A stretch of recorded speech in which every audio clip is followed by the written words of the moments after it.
What's going on, everybody? This Inner Circle Podcast, episode 13. Say what's up, everybody. What's up, guys? So, we're here. I just got back from California. It was dope. It was pretty fun. And gas prices weren't fun. Yeah, it wasn't. It was like $4.45. So, yeah, so I had went to California and I was using my sister-in-law's car. And I put like $32 of gas and it was not even half a tank. $32 fills up my whole tank here. Over there, not even half a tank. But it was ridiculous.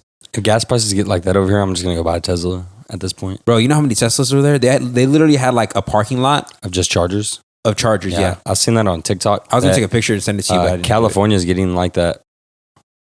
California has like the most Tesla charging stations, I think. Yeah, it was crazy. There was like a whole parking lot. It's like a parking lot, yeah. Yeah. I've seen that on TikTok. It's in like, there's one in LA. It's huge. Really? It's like up to 200 chargers or something like that. That's crazy. It's a lot. There was a bunch. That might not sound like a lot, that's a lot. Everybody pretty much had a Tesla over there. It was pretty cool. But yeah, I went. It was pretty cool. Shout out my brother-in-law, sister-in-law, Theo, Mimi. We had like a birthday party for Melody. It was pretty cool. But we met all their... Who's Melody? This guy. I'm just kidding. We met all their friends. They're pretty cool too. All of them pretty cool. I was about to shout them all out. You know how Drake did? He's like, shout out Bianca, Julia. He like shouted out like 15 people. I was about to do it, but yeah, they were pretty cool. And we went there. We went to like pretty much every single beach. It was pretty dope. I didn't get to go to LA though. How much did you drive? Drive a lot? No, not really. I didn't drive that much. Dude, man, that's a lot. I went on a plane. You know how much money? You know what? I spent like a cool like grand there, at least. Bro, if you spent $1,000 and I went out there, I'd probably drop at least three racks, easy. Probably. It gets expensive out there. Even the food, like here, like even fast food places over there. So like, let's say something here would cost usually like $1. Over there, it would be like almost $2. Which is really weird. I thought it would be the same price everywhere else. But everything's like more expensive over there. But it was cool. And we were talking about a bunch of stuff. But I want to shout out Third Heaven. That's the brand that Theo owns. It's dope, bro. We were talking about running a 100-mile race. So he ran a 100-mile race. Not like, so it's a 100-mile race. It's literally what it is. It's a marathon. And you don't stop. You keep running for 100 miles.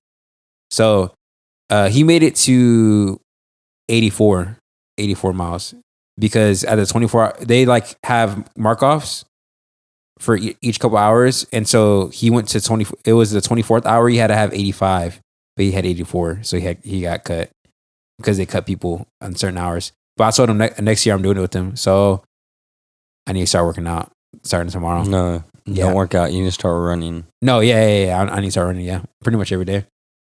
But yeah, that's ridiculous, right? 100 miles. Can you imagine running 100 miles nonstop? Like nonstop. Like they would stop like for like a couple of minutes. I could do it. Like to kind of just chill for a second. I don't need to stop. This guy, you're not going to stop the whole time? He said that he couldn't even walk back to the car. For real? Yeah, he couldn't walk back to the car. He was like destroyed. He said that his legs were done. Can you imagine 100 miles, dude? That's like from here to Windstar, right? Windstar is about 100. I don't know. But it wasn't continuous. It was a track, and it was a 2-mile track, and you just kept running the same thing over and over and over again. But it wasn't a track, like a flat track here. So in California, everybody knows there's hills everywhere, right? And so that's what it was. It was outside in like a vineyard, and they started at 6 p.m. So that means that they ran throughout the whole night. Like the middle of the night, they had headlamps, and they were running down hills to like the forest type of area. It was crazy. Can you imagine doing that? I'm going to do it next year. That'd be fun. I'll do it. Yeah. I was like, even if I make it like 25 miles, that's more than I ever expected to. But to be able to do the whole 100-mile thing, it would be pretty crazy. But he did a vlog about it. He did a whole YouTube video of the whole experience. Because he has a YouTube. It's the Third Heaven. Yeah, I think. I bought one of the cities. It's pretty cool hoodie. They gave me inspiration for our merch too, which is coming soon. Collab. Oh yeah, we should do a collab. I wanted him on the podcast, but I didn't bring my mic. I was gonna record a song with him too, because he doesn't make music like that, but he said that he used to make music like that. But it would have been funny. What'd you do while I was gone? Cried? I was just chilling. Someone was into my ear, so I was just kind of. Oh, really? Was it relaxing? Yeah. Not really. Bro, work. Golly. Oh, yeah, I work tomorrow. Tell you what, bro. That sun, that Texas heat is the only thing I don't like about Texas. Dude, it was the same temperature the whole time. It was like 75, 73 degrees. So this week, all day. This week is supposed to get at 52. The low. The low is 52. Their low over there was 80. I mean, not 80, 68. Did you go swimming in the beach? I didn't go in the water, no. Why? We just didn't have time. You had a whole week. What do you mean you didn't have time? Because we had a bunch of other stuff to do. But I took a bunch of videos. I saw seals and baby seals. It was pretty cool. I went to like 5 different beaches. I went to Coronado Beach, Ocean Beach, Pacific Beach, Mission Beach. Santa Monica. That's where I want to go. That's in LA. We didn't go to LA this time. I wanted to, but I didn't get to. Pretty sad. I wanted to go to Skid Row. I don't know what that is. It's like where all the homeless people are. It's like the worst part of LA. But I wanted to go because the Cecil Hotel. You know what the Cecil Hotel is? Mm-mm. It's like a haunted hotel. Have you never heard of the Cecil Hotel? Probably I have, but I don't remember it. Okay, so basically what happened is that you know the elevator game, right? No. You never heard of the elevator game either? Where you press certain buttons and it's supposed to take you to another dimension or whatever? Mm-mm. Okay, well, they think she was playing it. Well, they don't know what happened to her. They don't know what. There was this girl. She didn't disappear. She died. Oh, her name was Cecil, right? No, the name of the hotel is the Cecil. Oh. Rip. But rest in peace. Yeah, well, she didn't because they found her body in the water tank in the top of the hotel. So how'd she get in there? They don't know. They still don't know to this day. Someone killed her. They don't know if someone killed her or anything because they didn't see anything on the surveillance. They just saw her. She was on the hotel and she was acting weird. Right? There's footage of it. You can look it up on YouTube. And then eventually she stepped out and they never saw her again. And the only reason why they knew her body was in the water tank is because people would turn on their faucet or turn on the shower. And they said the water was like a weird smell and a weird color. And so they went up to the water tank and that's where they found her body. Crazy, right? Disgusting. What if you accidentally drank that? I know. Imagine drinking. Oh my gosh. I would need my money back. But yeah. That's why I wish I went.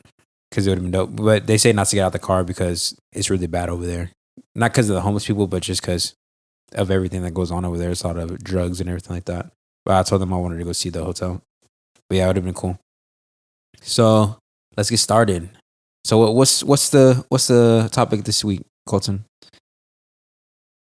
So basically, this topic is about finding your identity. Yes, identity. That's good. I think it's good to talk about this in today's culture because I feel like a lot of people nowadays, they don't really know their identity. What about you, Colton? Do you feel like you know your identity? Do you know who you are? Yeah.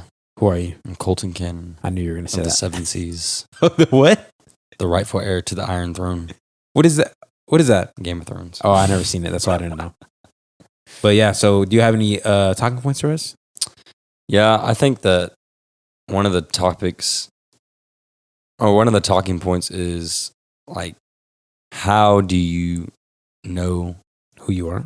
Not who you are, but how do you know what your identity is? Because identity is very important, especially when it comes to your character. Yeah. And you're just like your expressions on some things, exploring on what finding. And it's okay if you don't know your identity yet. I mean, especially people that are young, trying to figure out what identity can mean a lot of things. Your career, your identity. Some people use their identity of what they drive or what they do, where they live, stuff like that. You know what I mean? Or you can get like federal with it with your ID and stuff like that. But no, I'm just kidding. Anyway, but yeah, that's true. Because it talks about in the Bible, it does talk about identity in the Bible. Yeah. I have a couple of verses right here, but in Romans 6:6 it says, "For we know that our old self was crucified with him, so that the body ruled by sin might not be done away with, that we should no longer be slaves to sin." Yeah. So, like, what is that? What do you take from that?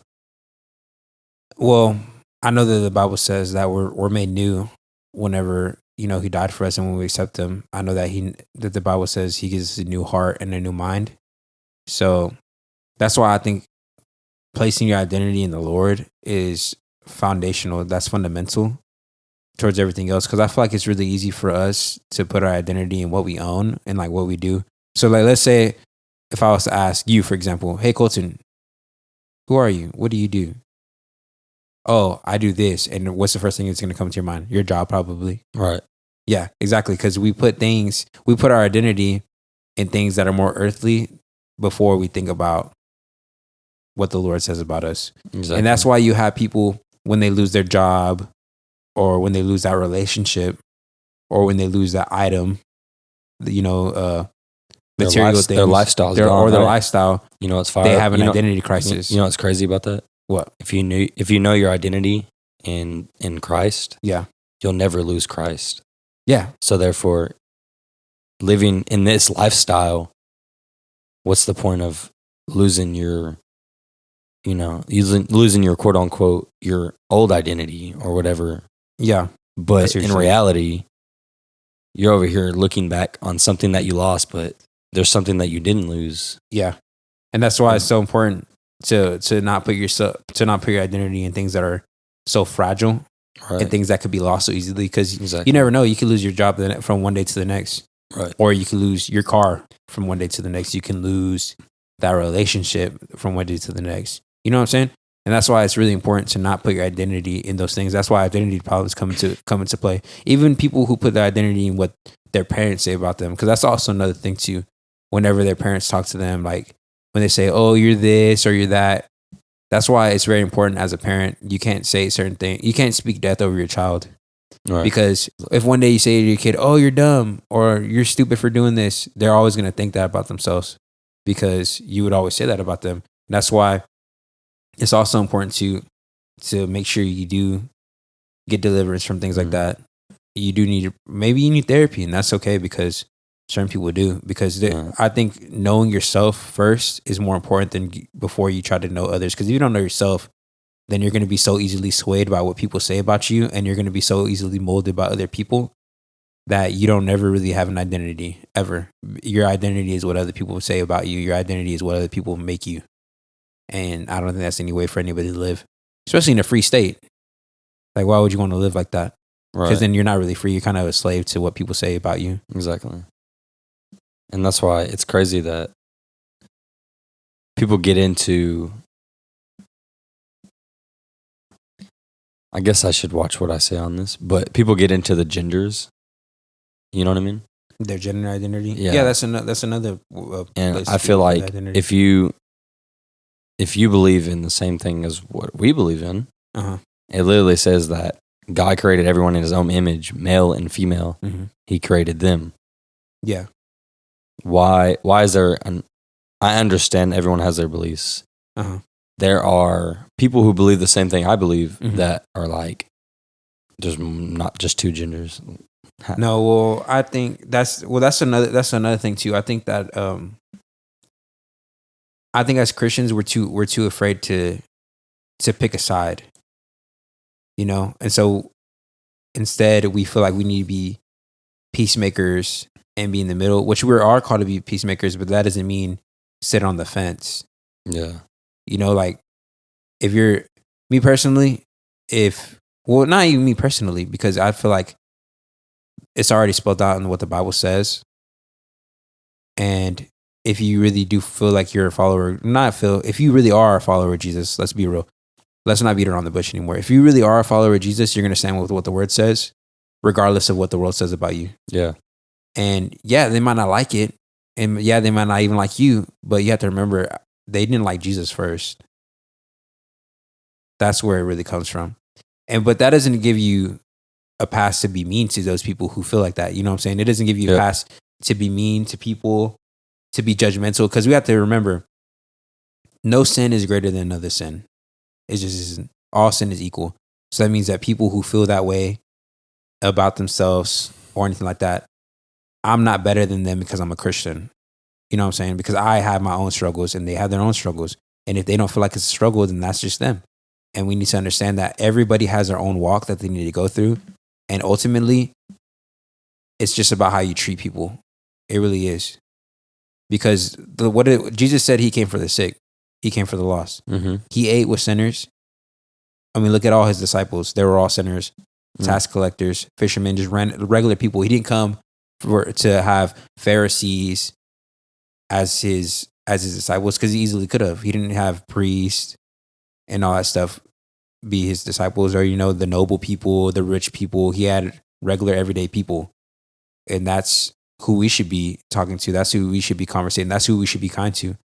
And if you didn't know that as a Christian now that you're listening, now you know. But obviously, pick up a Bible, see what it says, because that's who Jesus was. Jesus wasn't somebody who came and just cared about his people. Obviously, he cared about his people, but he also cared about the people who were different than him.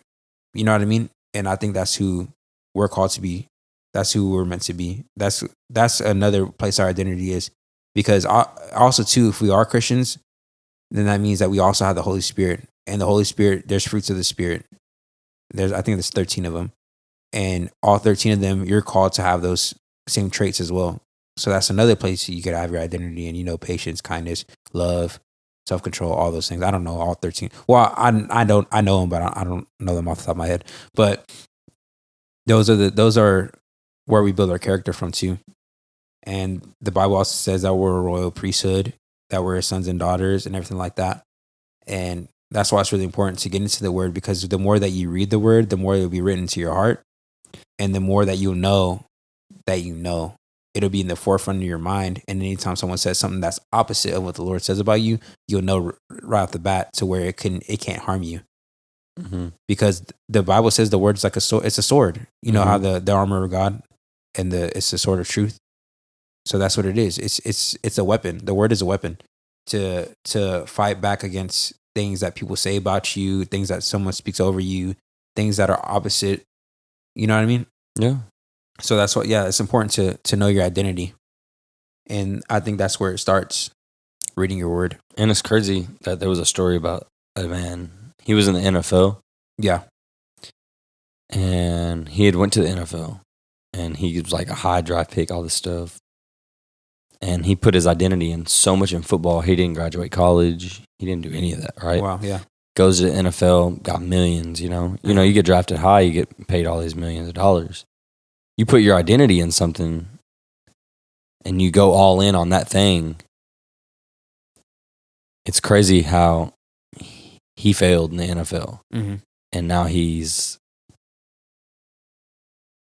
there's stories on him, like he owes millions in taxes. Oh, wow, really? Is he owes, I don't know, but I've seen stories on how he owes millions in taxes, and he's in debt and this and this. And that just takes me back to your walk with God. If you go all in on God, it'll never fail you. It'll never fail you. And everyone's putting their identity in these earthly things and these things that can be taken away from you. Yeah, like that. Yeah, it's just fragile. And people are not looking at that. You're not promised tomorrow. So why are you putting your identity in something that can be taken when you only have two choices when you die? There's no third option. Yep. You're either going to heaven or hell. Mm-hmm. And I feel like if you give up your identity in Christianity and you just kind of walk away and be like, I'll come back later, because I don't want my identity to be in that right now. I want to focus on making money. I want to focus on saving up to get that Tesla, or saving up to get that Lamborghini, or saving up to get that $300,000 house or something, saving up to get those new shoes, or, whatever, I think that you should be putting your identity in your walk with God, saying, nah, I got to take time to, help bring this person to Christ, plant my seed here, put this, go evangelize, go tell people about God, spread the word, be fisher of men, because that's what it says in the Bible that we need to be. And you literally only take two things to heaven. You take yourself and others, right? Yeah, and plus too, it's not even just so much all that too. It's also having that relationship with the Lord. Because remember, there's that man who was like, "Oh, remember I preached in your name, I cast out demons in your name." He'll say, "Depart from me, for I never knew you." Because it's a relationship. Like, it's that time that you spend with the Lord. Because doing all those things, yes, it's important too. But at the end of the day, if it's just works with you, you know what I'm saying? Like people who just do works, then it's not really, there's not a foundation there, because at the end of the day, let's say something like that does happen, but let's say it happens in this world, right? In the natural world first. Let's say you did all these things for the Lord and somehow you lost your house, right? Like, oh, I did all this, I did this for you, I did this. But it's like, but you never really took the time to sit down and be with the Lord. You know what I'm saying? Yeah. And I'm not saying that the Lord took it away from you. Maybe he did, maybe he didn't, because at the end of the day, he is the Lord who gives and takes away. And we can't say that he's wrong or right for it, because who are we to tell the Lord that he's wrong if he takes something away? Right. You know? And that's why I think it's really important to have that relationship. I think it's really important to sit down and have that time with the Lord, because that's how relationships grow. You know what I'm saying? Like, let's say me and you, right? Our friendship, right? Our friendship wouldn't have grown if we didn't hang out with each other. We didn't talk to each other. Take the time to get to know each other. Yeah, Stuff like it that. wouldn't have. You would have just been that kid across the street, and that's all it ever would have been. And then we wouldn't have been friends this long. This podcast wouldn't even exist. You know what I'm saying? And that's why it is important to have that time with God, because God, he's not just somebody in the sky. You know what I'm saying? And it's not like how people make it out to be in pop culture and in the world and everything like that, and in our society and everything, because it's much more than that. He's personal. He's omniscient and he's omnipresent, but he's also personal, which is crazy if you really think about it, because it's like, how does the one who created the whole universe, who's with everybody at any given time, always, still cares about me and how I feel in my day to day? Yeah. And it's true, and he does. And I think the more that we sit down and think about that, the more that we sit down and we think about the Lord's grace and his mercy and his faithfulness, even when we're not faithful, we will come to realize our identity in the Lord. You know what I'm saying? Like, there's nothing I can do that can push away God. You know what I'm saying? So why should I be ashamed of myself? It's things like that, because there's a lot of people who live in shame. Let's talk about shame for a second. There's a lot of people who live in shame. And it's like, why would you live in shame when the Lord loves you? You know what I'm saying? And I feel like that's really hard to grasp for certain people, because there are people who deal with certain mental illnesses. I don't know why I just stuttered. There are people who deal with certain mental illnesses, like depression and everything like that. And I understand that it is hard for them to comprehend that sometimes, but that's why it's a battle. So going through that, because I dealt with depression. Yeah. And the first part of it was, you're in a state of confused. I don't know if, like, how I was, it was confusion. Yeah, well, it's different for everybody, but it's sometimes the same. So it was confusion. Yeah. And it was just trying to understand. I think what made it worse was me trying to figure out what was making it happen. Yeah. And that makes it worse. And I figured that out in the long run, that not just pushing it aside, because I feel like that's what it sounds like, but just kind of, work with yourself, figure out what motivates you, stay motivated, stay up. And not only that, but giving those times to God that you have, given those, blessings that you're getting, giving your praises to God and doing all that. And it helps you back out of a hole, because everybody digs themselves in a hole, but not everybody gets out. Yeah. And that reminds me of, my brother-in-law, because we sat down and we had a good conversation when we were talking about the 100-mile run and everything like that. And he was talking to me, he was opening up to me. I hope he doesn't mind me saying this, talking about this. But he was just talking to me about him running and how that helps him deal with, his depression and all his stuff that he has going on. And he said that that's his time that he takes with the Lord. That's why his story inspired me to want to go on a 100-mile run. And you know me, bro. Do I look like somebody who's going to run 100 miles? Heck no. You know me. But I was so inspired by what he told me. Look, just get to this. Raymond will ask me to go work out, and he'll be like, I don't want to work out. Yeah, exactly. But he inspired me to run 100 miles with him. So he didn't even ask me. After he told me the story, I said I wanted to go, right? So he was telling me about how that's his time with the Lord, and that he goes on runs and it helps him with his anxiety and his depression and everything like that. And he said that whenever he would run, he first started going like 5 miles and then 15 miles. And then he said it was more of a mental thing for him when he would run. It wasn't so much physical, but it's more like mental for him. That it was mentally hard because he kept pushing himself. He's like, you know what? I'm just gonna go do this one more. I'm gonna go one more. And he said that it would surprise him how much he could do with the Lord. You know what I'm saying? Because at the end of the day, he was doing it with the Lord and for the Lord. And he said it would surprise him how far he could go.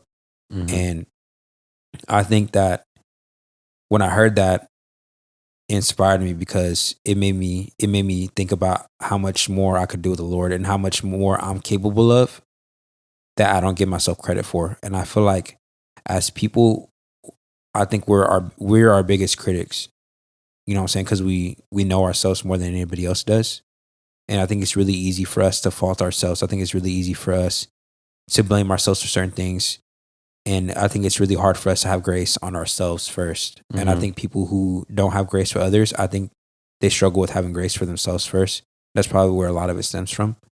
And I would encourage them to find something like how he found running, to find something that gives you that release, that makes you feel like, man, I can do something. I can do this. To find something like that to get you to get those feelings and those struggles out of you, because it's real easy for you to keep it bottled up inside and never deal with it. And I think it's important to find those things. Because it's crazy that people thought when you go through your identity and you go through people's background, and I always see these videos on TikTok where it's like, you never know what anybody else is going through, so don't do this and do this. Yeah. And it kind of hits me because sometimes I do kind of talk to people reckless. Mm-hmm. Sometimes, I'll take out a little frustration here and there on just be reckless. And I kind of think about that like, I don't know what that dude's going through.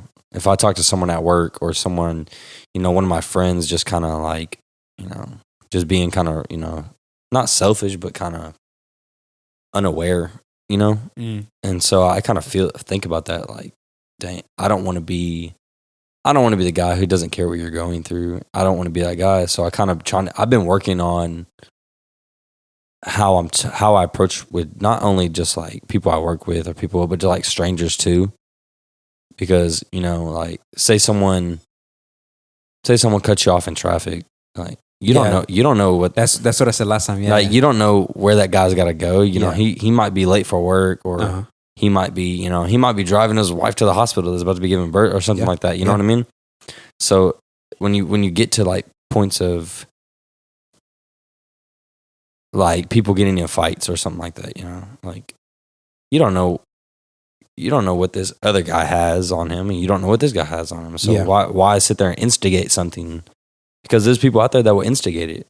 You don't know. You're like, I feel like the sense just being unaware of anything total, I feel like needs to change in a lot of people's mindset, especially being unaware of physically, mentally, and spiritually of what people are capable of. When it comes down to, it's easy to hide behind a smile. It's easy to use something as in, oh, nah, it's just work. I'm stressed from work, when it's something even more. Yeah. Or, oh, nah, I just don't, I'm just tired. I didn't get enough sleep last night, when it's actually something more. There's people. I remember when I was going to school, there was kids who would sit at lunch tables by themselves and no one would talk to them, you know? And if I went back, I would expect myself to go talk to them. Yeah. Because maybe they just needed that one up. Because there's people, I had a friend who committed suicide, and it sucked because in that moment I had talked to him 3 days prior before he did it. And we were talking, we had a deep conversation. He was going through some stuff, and I never looked at him and was like, I never looked at it that way. Like he was going through something. Like he told me some stuff, it just never clicked. Yeah. Like it actually hurt me for a long time because I feel like he was trying to signal me like, hey, I need help. Yeah. And I didn't get to it. Yeah. And it actually, like, hey, I'm about to cry. He actually, because I was in his suicide note, and it actually, like, wow. It actually messed me up for a little bit. And sorry. No, it's okay. you know, he would reach out and talk to me about Mhm. just his identity, not his identity, but even just what he would go through daily, Yeah. you know, with, you know, being at home with he had an abusive dad, and he just felt like he couldn't help his mom. Then his dad gets locked up, and he feels bad because he can't help his mom because now his mom's working all these jobs. You know, they don't have a sole provider, and he's got a baby sister and all this stuff, and he's going through it. And I'm just sitting there talking about it. You know, he's like kind of, you know, screaming for help. And, you know, in my head, it's just, I didn't look at it that way because I was going through my own thing too. Yeah. Like I was going through some stuff and just trying to, you know, figure out myself. We just graduated. Yeah. You know, I had just graduated. I'm fresh, you know, fresh out of graduation and stuff. And then we're in it's a deeper moment when I found out, Yeah. because it was like, dang, what the heck? I just talked to this dude 4 days ago. Yeah. I've known this dude for, you know, 2+ years. Mhm. And this dude was reaching out without reaching out. Yeah. And it sucks because now that I know that, you know, I know that now. Yeah. And it sucks because I know that, hey, this dude, he had been to hype a couple times. Yeah. You know, I'd invited him to church. And What was his name? His name was Johnny. Yeah, he wasn't very outputting. You know, he didn't go to school around here. He went to Arlington Martin. And I met him through someone that I went to school with, and I was like, became really good friends with him. And I feel like he wasn't the type to really express the way he was feeling. Yeah. Even if it was an instant of, dang, you know, this dude really needs help, and I can't, because I haven't even figured myself out, you know. And I didn't see through the signals. I didn't see through the deep end of where he was in a dark place, because I felt like, and at the end of the day, I had felt that I was in, you know, I was being selfish with him, that I didn't stop what I was doing because I didn't sense it, you know. And I felt guilty for a long time, and I kind of came to peace with it. It was just a moment I had with God, and Yeah. I felt like God was just telling me that I need to be more aware, Mhm. you know, more aware of not only like, because not everybody's just going to sit there and tell you what they're going through, you know. Yeah. They're going to shoot little signals here and there. Yeah. And it's, you know, your job to be aware, you know, even if you don't catch it. That's why I don't think it's very, you know, adult like to just sit there and go, yeah, that dude's trash, or this guy, you know, this guy just cut me off in traffic, I'm gonna pull up on him and flip him off or whatever, you know. Oh, I'm gonna tell this guy he's, you know, all this stuff. And, you know, because it says in the Bible, the power of life and death is in the tongue. Yeah. And people don't see that. Like that right there should just annihilate anything that you want to say to somebody, whether that's cussing them out for something they did wrong, or the way you talk to people. And that brings you back to, you know, I feel like that brings you back to your identity. You need to know who you are as a person to be more aware of in your own situation, especially if you want to be that reliable friend in the group, or if you have a friend group, you know, that reliable person at work, that reliable person in your family, that reliable person in the church and stuff like that. Because I feel like the more aware you are, the better you're going to be able to be opened up to, because I feel like that's the first step of being able to not only you expressing yourself, but someone expressing themselves to you because they can trust you. And looking into that, it's crazy to think that there are kids out there that are committing suicide because, you know, they're calling them stupid. They're not going to be nothing in life. And this isn't just for students. There's teachers out there that are talked down to kids because they come from their background. Yeah. Or whether they're white, black, Mexican, Asian, you know, they have a background And teachers will know their background, and then they'll see them mess up once, and it's over for you.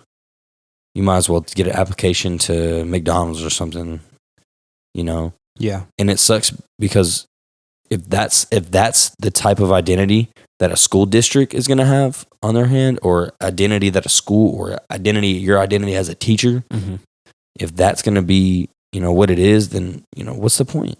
Yeah, what is the point? Because you're there to... There's no point. You're there to shape the next generation. Exactly. It's your job.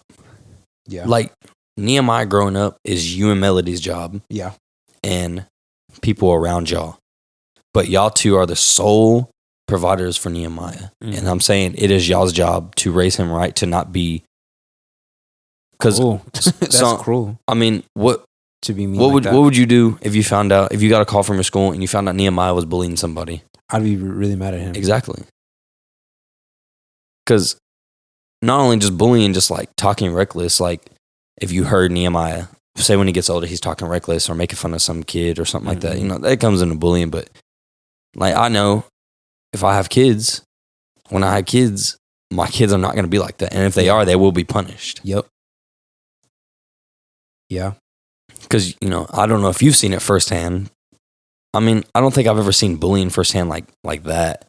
But, I've seen types of bullying. But I've never seen like the movie bullying, like throwing into lockers and stuff like that. But I've seen like people, they'll make stupid like memes or something if somebody sent it around the school, or even just like, like I've never really seen physical bullying. No, I've seen a lot of verbal bullying. Yeah, verbal. And I feel like that leads back to what it says in the Bible, that the power of life and death is in the tongue. Yeah.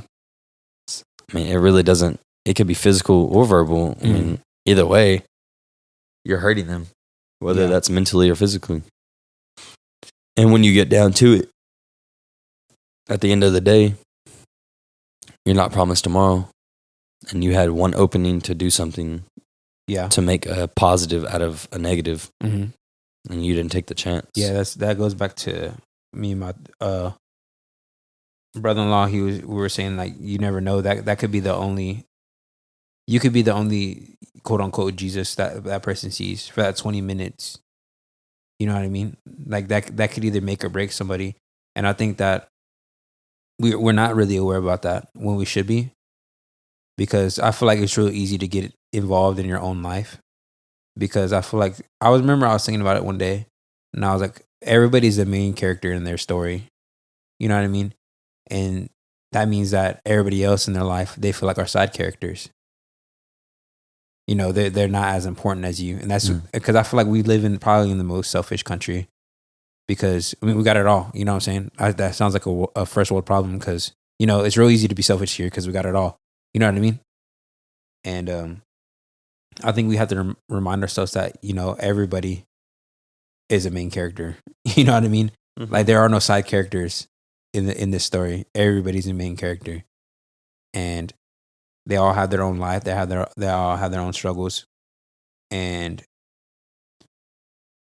I think it's important that we remember that when we think about certain people, or when people do certain things that may offend us, that we have to understand that we're called to a higher standard. You know what I mean? So when others go low, we have to go high, no matter what. Especially if you're a Christian and you say that you follow the Lord and everything like that, you have to. You just got to. And trust, it's gonna be hard. It's not gonna be easy. Yeah. You know what I mean? And I think it's important that we do look for signs for when people are going through things like that. Guys, if y'all have any thoughts of suicide like that, reach out to somebody. Whether it's the hotline, I know some people don't really want to do that. Whether it's a friend, your parents, if your parents don't listen, reach out to a pastor, a church, somebody, and even us too. And if you do have thoughts like that, there's always a hotline. The number is 800-273-8255. Yeah, I'm gonna put in the show notes too. Hit that number up. You can always email us. Our DMs are always open. Yeah, I'm on social media basically 24/7. Yeah, I'm on my if you text me or email us at 3 a.m, I'll probably reply 20 minutes later. Especially something like this is really important, because I don't think anybody. I think it's really sad when people are drawn to uh, end their own life, because I think it's a real sad thing, because there are things that could prevent things like that. I think we live in a society where we're the most sociable. We're the most sociable generation of all, but we're also the most antisocial too. And I think that we have way too many resources, and that we have way too many ears, that we shouldn't be able to not listen to those people. And we have a lot of free time. You know what I'm saying? We live in a first world country. We have a lot of free time that we can just give to somebody to say, hey, you know what, I got you. You know what, you feel like you're alone. Come on, let's go do something. You know what I'm saying? Just certain things like that. Because you reach out to me, trust me, I'm gonna invite you out of my church. That's gonna be one of the first things I do. And the reason why is because it's really important to get around people who are gonna uplift you, especially if you had a story like Johnny's, where he didn't really have parents there for him. And I'm sure his mom did her best, but it's always good to have extra help. And as parents, and me as a parent, I know that I would be appreciative of the extra help I got from Nehemiah. Whether it was a pastor or a teacher or anything like that, anybody who's being good to my son, I know I'd be appreciative of that. So don't be afraid to reach out to more people, especially if there's house problems and you don't feel safe talking to your parents. Then just go ahead and reach out to somebody, because I know we have a lot of young listeners, people who are around our age, or people who are a little bit younger than us too, and or older. Yeah, some of them are older, but a lot of them are our age or younger. And I know that this is probably the most vulnerable time for people, and this is the time that we're still trying to figure out who we are. Because I think that the world kind of tosses us out at 18, and they just expect us to know who we are already. Yep. But we're still learning. You know what I'm saying? I'm still learning. I'm 24 years old and I'm still learning. And I feel like you shouldn't have to be afraid to tell someone that you're struggling with something. Yeah, you shouldn't. I think that we don't because that also goes down to back what you said. I mean, we live in a society where we're the most sociable but antisocial. Yeah. I mean, it's crazy that people get judged on by what they're going through. Mm-hmm. Like, they get judged on basically like they put themselves in that situation when that's not the fact. I think what we need to do as a society and the culture, because I think this culture has cultivated a lie saying that, I need to be hard all the time. You know what I'm saying? I can't show my emotions because it makes me weak. I think we need to change that. And I think that the power we have the power as a generation to do that. I think that since we have social media, we have so much presence around the world that we can create a change like that. So where we normalize talking about things like that. You know what I'm saying? Being able to open up about things like that. I'm not saying necessarily like going on social media and just posting it on there, but I'm talking about like getting real personal. You know what I'm saying? Yeah. With certain people. Because, I'm not, because I wouldn't say posting it all on social media is the best thing to do, but one-on-one things are more, I think me personally, are more better when you talk to somebody one-on-one, face-to-face. I think it's more important than just being on social media and doing it, because face-to-face interactions, I think, is the most important thing that we lack, because I think a lot of people, they kind of turn to social media when they struggle with things like that, instead of going to somebody to talk to them one-on-one. All right.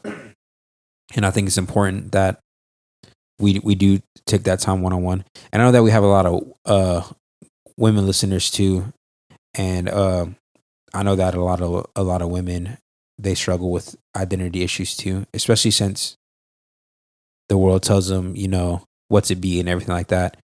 And I would say get with other women who are older than you. I think that's important to get advice from people who are older than you, because they've been through more.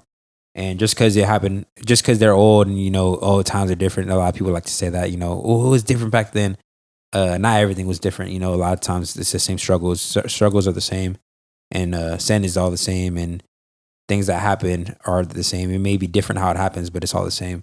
I think it's important that you should get with people who've been through it, and you talk to people like that who are going to uplift you, because I think it's important to remember that y'all are daughters of the Lord. And I think it's important to remember that no matter the situation you're going through, that you are loved. And I know that young women, they do struggle with feeling loved or feeling like they're enough. And I just want to remind y'all are enough. Y'all are loved. And just getting around people who are going to help uplift you. And to my men, normalize talking about your feelings. Normalize being vulnerable whenever times call for it. Because I think that there's strength in being vulnerable. Because even Jesus wept, you know what I'm saying? There's literally a verse just says that Jesus wept. So if the Lord, the one above all, can cry, I think men should be able to cry too. And I think that goes back on men and fathers too, that we should raise our sons to know, hey, it's okay to feel these feelings. You know, it doesn't make you weak. You know what I'm saying? Yeah. And I think we're lacking in that. I think we're lacking in fatherhood as men. I think we're lacking in being leaders. I think we're lacking on stepping up to the plate. And that's why we see so many single moms, because men aren't stepping up.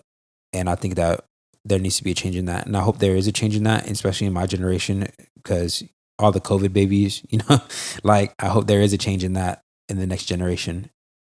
But it's very important to find your identity in the Lord first, and then also reading the Word to know who you are and how the Lord sees you. Because once you really dive deep into how the Lord sees you, and once you really dive deep into the Word about how God feels about you, and when you really, really grasp that, you will never question it ever again. Right. Because now you'll know what it really is. But yeah. Yeah. I feel like this episode is going to hit a lot of people. Mm-hmm. We're going to get a lot of feedback. So yeah, we'll stay on the email and on the DMs. Other than that, I mean, if you're listening, I hope you have a good week. Yeah. It is Monday. Oh, yeah. Just get I got to go back to work. Just get through it. So yeah, I'll be at work by the time you're listening to this. Yeah. So will Raymond. Just get through the week, man. Yeah. It's only 5 days. Thank you, everybody, for listening. Like we said, if you want to reach out to us, our email is theinnercirclepd@gmail.com, and our Instagram is _innercircle podcast. And we're on Instagram, we're on TikTok too. I think that TikTok, we're just the Inner Circle Podcast. We're on YouTube as well. And just hit us up. If you want to talk about something, hit us up if you got any ideas or any talking points you want us to talk about. And merch is coming soon. Eventually, I don't know. We'll let y'all know when. And let us know how many people you told us about the podcast, because that'd be cool. Yeah, we got some new listeners, and I don't know where they came from. So I kind of want to know where they came from, or maybe we're just like getting seen. And also follow us on TikTok. We started making TikTok reels. We're gonna try to do more. We started making really good content on Instagram. We're at almost 4 million. I'm just playing. This guy. I wish. I wish. But if you're out there listening, have a good day. Yeah, thank you for listening so much. Don't forget about the Inner Circle podcast. Yes, sir. Because guess what? At the end of the day, we're the friends that you never had. Yeah, that's why we call it the Inner Circle, because we want to be a part of your Inner Circle. And yeah, that's pretty much it. Is there anything else you want to say? Happy late birthday. Shout out to the one and only Eric Enriquez Typo. Yeah, and happy birthday to my 25th. And happy birthday to my to wife. Hey, I was getting to it too. And happy birthday to one of my good sisters, Melody Hernandez. Yes, she just turned 20. She just turned 20. She's almost there. Almost to the party age. One more year. You got one more year, and then we can finally go everywhere. And then we can you never will get denied entry to ever. And shout out, we got some more birthdays coming up, but like mine, cough. But anyway, if y'all feeling generous, my cash, I was like, you're feeling generous, you can start donating to the Inner Circle podcast on my personal cash app in the show notes. It's I think it's the support. It's a support link. You get to support us. We got some good friends' birthdays coming up. A lot of people are born around this time. Yeah. October babies are the best. DM us if you're October baby. Let them know what day it is so they can write in their calendars. Yeah, if you want a birthday shout out as well, let us know when your birthday is. Yes, sir. So we usually record the episodes on a Saturday or a Sunday. So that'd be cool, birthday shout outs. And if you want your birthday to be shouted out, so on a birthday shout out, this is what we're going to do, all right? something new. I just came up with it. It's pretty dope. Okay. We're gonna shout out your birthday, okay? Yeah. If you want to let us know your age, you let us know your age, okay? And then That's okay. Hey, let us know your age. It's good. Hey, there's wisdom in getting old, all right? There ain't nothing wrong with getting old. Yeah. So basically, we're gonna shout out one handle. Yeah, one just handle one. shout out. All right. Not all of them, just one. If you send us a bunch of them, we're gonna pick one. Yeah, and if Facebook's on there, I'm shouting out your Facebook over your Instagram. But yeah, we're gonna start doing new stuff like that, shouting out birthdays. If you wanna, well, let them know when your birthday is, so they can write it down. Well, my birthday is October 7th. So, October 7th. Everybody, don't forget. Basically, what is that? Is that on a Saturday? It's on a Thursday. It's on a Thursday. I will be celebrating it on a Saturday. Yeah. I will be inner circle party. Nah, just kidding. Inner circle party. Yeah, but birthday's on a Thursday. It'll be big 23. Yes, sir. Michael Jordan. 23. You're only 23 once. Yes, sir. I think. No, I think that's how it works. I thought when you get to like 100, you start going back and you start over. Nah. Why not? I don't think anybody's. Who made the rules? Who made the age rules? I don't think there is any rules on age. Exactly. So now are we trans age? You know. Chill. You're gonna get us in trouble if we're off the air next like couple weeks. If we live to be 123, then yeah, we can start over. Thank you. All right. Well, it's been fun. It's been real and it's been fun, but it ain't been real fun. So we out of here. I'm trying to go to bed. Yes, sir. It's time to go to bed. All right. We'll see y'all later. Peace.